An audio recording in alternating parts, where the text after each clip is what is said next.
चर्चा करेंगे। साक्षी गोपाल कौन थे? ये जो गोपाल है, हमारे गोपाल जी का मंदिर है, कहाँ था, कैसे इनके नाम रखा गया साक्षी गोपाल, क्या हुआ था इनके साथ और कहाँ पे थे, कहाँ चल के चले गए थे, तो इसके बारे में आज क्लियर करते हैं। हर मंदिर के आपने देखा होगा, हर मंदिर के आसपास में बगल में साक्षी गोपाल की मंदिर होता है। क्यों होता है ये तो सभी को मालूम है कि दर्शन करके जाते टाइम में हमें साक्षी गोपाल होते हुए जाना है, कि ठाकुर जी का हमने दर्शन किया, साक्षी आप हो कि हमने आज का दर्शन कर लिया, कि आज मैं ठाकुर जी से मिलने आया था, आप यहाँ साक्षी हो, इतना तो मालूम है। लेकिन साक्षी गोपाल कहाँ से शुरू हुआ, इसका क्या कथा है, क्या कहानी है, जानते? साक्षी गोपाल का मंदिर वृंदावन में था। उड़ीसा जगन्नाथपुरी से कुछ ही दूर के अंदर एक जगह है, उस जगह पे भक्त रहता था और उनकी उम्र काफी हो चुका था, वो वृद्धा हो चुके थे। वृद्धा समय उनको बहुत ही मन था कि मैं तीर्थ पे जाऊंगा। तीर्थ पे कहाँ जाऊंगा? मैं वृंदावन दर्शन करना जाना चाहता हूँ। तो वो बहुत पैसा वाला ब्राह्मण परिवार में थे। उनका 2 बेटे और 1 बेटी थी। दोनों बेटे थोड़ा गुंडा किस्म की है।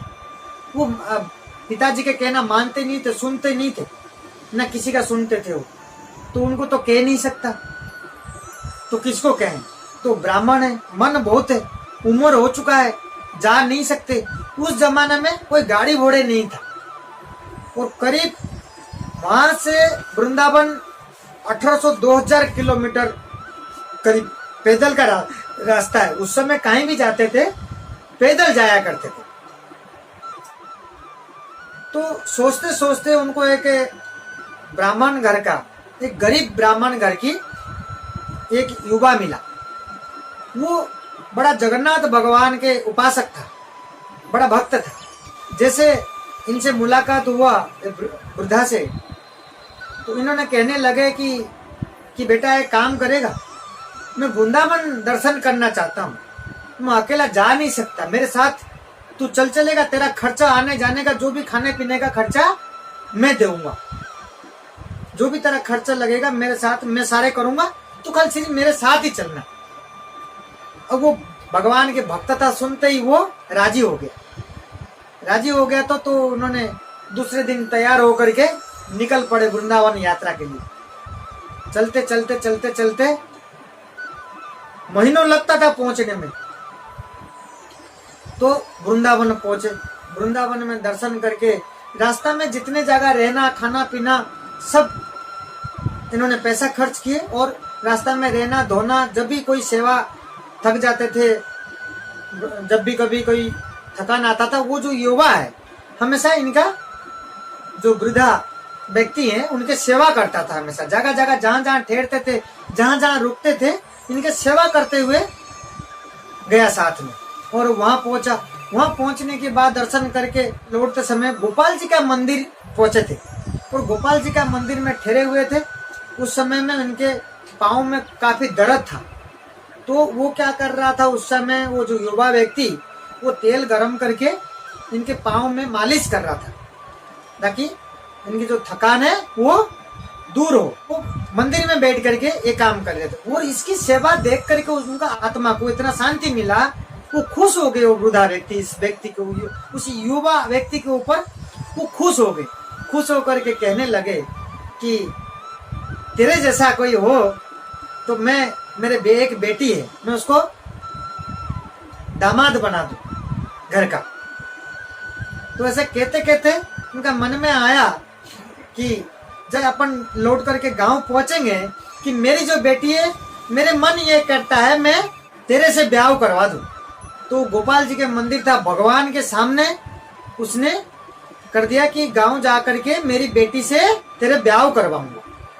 वो सुन करके एकदम अचानक चौंके, बोले नहीं, मेरे को नहीं चाहिए, क्योंकि वो गरीब व्यक्ति है और ये धनी है, ये जो वृद्धा है ब्राह्मण के परिवार में। तो सुन करके ना किया।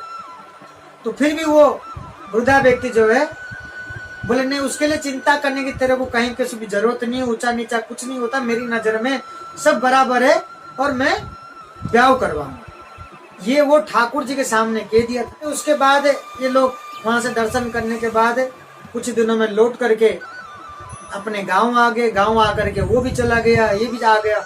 आने के बाद जो वृद्धा व्यक्ति है अपने घर आकर के, क्योंकि जवान दिया है, घर आकर के चर्चा किया अपने परिवार में। चर्चा करने के बाद सब लोगों ने चिल्लाने लगे, वो कहाँ हम कहाँ, वो एक गरीब परिवार की है, उसके साथ हमारी बेटी हमारी बहन को कैसे शादी कराएंगे। तो उसके जो बेटे गुंडा किस्म के एकदम चिल्लाने, एकदम मारने की धमकी दिए, उल्टा सीधा कहने लगे। तो ये सब सुन करके वो जो वृद्धा व्यक्ति चुप हो गए, क्योंकि उसके हाथ में कुछ है ही नहीं, करने नहीं देते, उसका कोई सुनता ही नहीं है। और कह के आ गया था। महीनों बीतने के बाद वो जो लड़का है ढूंढता हुआ उस वृद्धा व्यक्ति के पास आता है कि आपने कहा था कि आपका बेटी को ब्याह देने के लिए, ब्याह करवाएंगे मेरे साथ, क्या हुआ। तो उसने बोला कि कब कहा, क्या कहा। तो क्योंकि वो घर की परिस्थिति को देखते हुए वो वृद्धा फैल गया, उस लड़के को मना कर दिया कि मैंने तो नहीं कहा, मना कर दिया, क्योंकि घर वाले राजी नहीं थे, कैसे कराइए।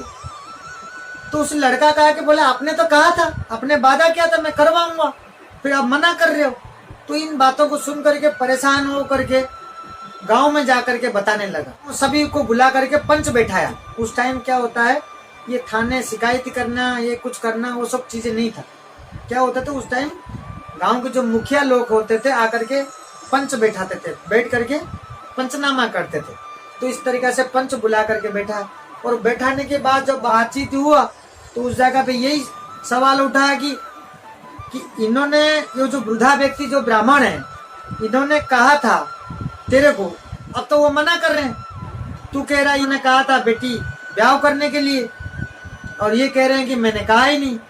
तो आप दोनों के बीच में तीसरा कौन था, किसने देखा, गवाही कौन देगा, कौन सही बोल रहा है, कौन झूठ बोल रहा है, किसकी बात हम माने, तीसरा कौन था। तब उसने, जब उस बालक ने जब सोचा, गोपाल जी थे, गोपाल जी के मंदिर के अंदर था, भगवान जो कृष्ण गोपाल है वो थे, उनके सामने वार्तालाप हुआ था, उनके सामने उसने इन्होंने बताए थे। तो बोले जाओ, पंच ने बोला कि जाओ आप अपने भगवान को लेकर के आओ, कोई गवाही दे सकता है तो ही हम इसके विचार करें, गवाह लेकर के आओ। बोले आप अपने भगवान लेकर के आ सकते हो। बोला हाँ क्यों नहीं लेकर आ सकता हूँ। वो बड़ा भोला था, भक्त था वो लड़का। बोला बिल्कुल। तो ये सुन करके बोला ठीक है मैं लेकर के आता हूँ। वो निकल पड़ता वापस वृंदावन, वापस निकल पड़ता, जा करके कई दिनों के बाद जाकर के पहुंचता है वहाँ गोपाल जी के मंदिर जा करके वहां बैठ करके ठाकुर जी से प्रार्थना करता है और सारी बातें बोलता है कि ऐसे ऐसे घटना हुआ, आपके सामने ऐसी ऐसी बात हुई है और इस प्रकार ऐसे ऐसे मना कर रहे हैं, मैं बहुत परेशान हूँ, आपकी इज्जत की सवाल है, आपके लिए मैं कह कर आप नहीं जाओ तो सबके मन में, सबका मन से उड़ जाएगा कि कोई भगवान संसार में है ही नहीं, मैं बहुत आशा लेकर के आया हूँ। तो इस प्रकार कहने के बाद उस मंदिर में बैठ करके गिड़गिड़ाने के बाद वह मंदिर से आवाज आता है कि मैं एक मूर्ति हूँ, तेरे साथ कैसे जा सकता हूँ, तुम मुझे कैसे उठा के लेकर के जाएगा, कैसे लेकर के जाएगा। ये बोलता है कि पैदल ही चलना पड़ेगा। बोले इतना दूर तो मैं तो मूर्ति हूं, मैं कैसे जाऊंगा। तो फिर वो क्या बोलता है, वो लड़का क्या बोलता है कि जब उसका मन में इतना विश्वास है कि जब मूर्ति बोल सकता है तो मूर्ति जा भी सकता है। क्या बोलता है कि मूर्ति जब बोल सकता है तो मूर्ति जा भी सकता है। तो भगवान फंस गए। भगवान बोलते ठीक है, लेकिन लेके कैसे जाएगा। बोले पैदल जाना। बोले पैदल तो मैं इतना दूर जा ही नहीं सकता। भगवान बोला अब कोई साधन है नहीं। तो भगवान बोलता है कि शर्त है, मैं पीछे पीछे चलूंगा, तो आगे आगे चलेगा, लेकिन एक बार भी मुड़ के नहीं देखेगा। बोले मुड़ के नहीं देखूंगा तो फिर मुझे पता कैसे चलेगा आप आ रहे हो कि नहीं आ रहे हो, नहीं आ रहे हो तो फिर जाकर क्या मैं वापस आऊंगा, इतना फिर महीना लगेगा, फिर मैं आऊंगा मैं वृंदावन, ऐसे कैसे पता चलेगा। बोले ठाकुर जी बोलते हैं कि ठीक है तो आगे आगे चलना, पीछे पीछे मैं चलूंगा, जब तेरे को सुनाई पड़ेगा मेरी घुंघरू का आवाज, मेरी नुपुर का आवाज, झमझम की आवाज सुनाई देगा तेरे कान तक, तब तेरे को पता चलेगा कि मैं तेरे पीछे पीछे हूं। लेकिन पलट करके देखना मत। जिस समय जिस जगह पे पलट करके देखेगा मैं वहीं रुक जाऊंगा, ये शर्तें हैं। तो लड़का बोलता ठीक है। तो बोले चलो। ठाकुर जी बोलते नहीं अभी कैसे चलेंगे, रात को चलेंगे, अभी कोई देख लिया तो फिर मुझे पकड़ करके लाके मंदिर में बैठा देगा। मेरे को यहाँ देख खाने पीने का बहुत मिल रहा है, मेरे पास कमी नहीं है, तेरे को यहाँ खिलाना पिलाना पड़ेगा, मैं बहुत खाता पीता हूँ। बोले हाँ ठीक है, मैं बिल्कुल खिलाऊंगा पिलाऊंगा, काम करूंगा और कमाई करके ला के खिलाऊंगा पिलाऊंगा, लेकिन आपको चलना पड़ेगा। बोले ठीक है। ठाकुर जी तैयार होते, बोले शाम को चलेंगे, जिस टाइम मेरे आरती और भोग लगेगा, खा पी करके जब पट बंद होगा, सुला के जाएगा पंडित मुझे, तब जाकर के छुप के यहाँ से निकलेंगे। बोले लड़का बोलता ठीक है। लड़का मंदिर में बैठा रहता और रात को शयन आरती के बाद ठाकुर जी निकलते हैं रात को। बोले सुबह तक कम से कम अपन दूर चले जाएंगे, जब आकर के कोई देखेगा मंदिर में ताकि ढूंढेगा तो कम से कम अपन दूर निकल जाएंगे, आसपास में होंगे तो पकड़ के ले आएंगे हमें। तो फिर क्या होता है कि ठाकुर जी रात को निकल जाते हैं। तो वो लड़का आगे आगे चलता और ठाकुर जी पीछे पीछे चलते, और जो नुपुर का आवाज झमझम झमझम करते हुआ जैसे पांव उठा के चलते हैं, तो उस प्रकार आवाज उसको सुनाई पड़ता है। वो चलता गया, ठाकुर जी पीछे चलते गए, इसी प्रकार चलते चलते चलते जाकर के उड़ीसा के आसपास पहुंचे, पुरी के आसपास पहुंचे। पुरी के आसपास जब पहुंचे उस टाइम इतना सड़क रोड, ये डामर रोड, ये सब सुविधा नहीं थी। और पुरी के आसपास जब पहुंचे, क्योंकि वो इलाका समुद्र तट का इलाका है, तो वो क्या है कि जब बजरी के इलाके आया तो ठाकुर जी का जब पांव पड़े तो वो झमझम का आवाज जो है, नुपुर का आवाज जो है, अब सुनाई नहीं पड़ा, बंद हो गया। अब कई दिन हो चुका था, अब इससे रहा ही नहीं गया। पलट करके वो देख लिया, जैसे पलट करके देखा ठाकुर जी को, चलो क्यों रुके आप? ठाकुर जी बोले नहीं अब तो नहीं जाऊंगा, अब यहीं रुकूंगा, अब यहीं रुकूंगा, यहीं बुला के लिया गांव वाले।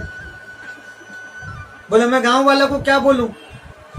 बोले अब गांव वाला को यहीं लेके आएगा, मैं तो अब नहीं जाऊंगा। तूने क्यों देखा? पूरी मंदिर जहाँ जगन्नाथ भगवान विराजमान है वहां से करीब 25 किलोमीटर दूर वहीं ठाकुर जी रुके। अब ये जाकर के पूरे गांव वाला को बुला करके लेकर गया, और गांव वाले जैसे देखे बोले यहाँ तो कोई भगवान तो थे नहीं, ऐसा मूर्ति तो थे नहीं, यहाँ कैसे आए? और वो मूर्ति को देख करके गांव वाले सारे के सारे विश्वास किए, तो पता लगाए तो ये तो वृंदावन में थे, यहाँ कैसे आए? और फिर सबके गांव वालों के सामने ठाकुर जी का आवाज निकल करके आवाज हुआ कि ये जो ब्राह्मण है इस प्रकार ऐसे ऐसे मेरे सामने इनके ब्याह करने की बात थी, गवाही देने के कारण वहाँ के हिसाब से, वहाँ लैंग्वेज के हिसाब से, पूरी के हमारी भाषा जो वहाँ की लैंग्वेज, लोकल लैंग्वेज के हिसाब से साक्षी बोलते। तो उसी दिन से क्या नाम हुआ? साक्षी गोपाल।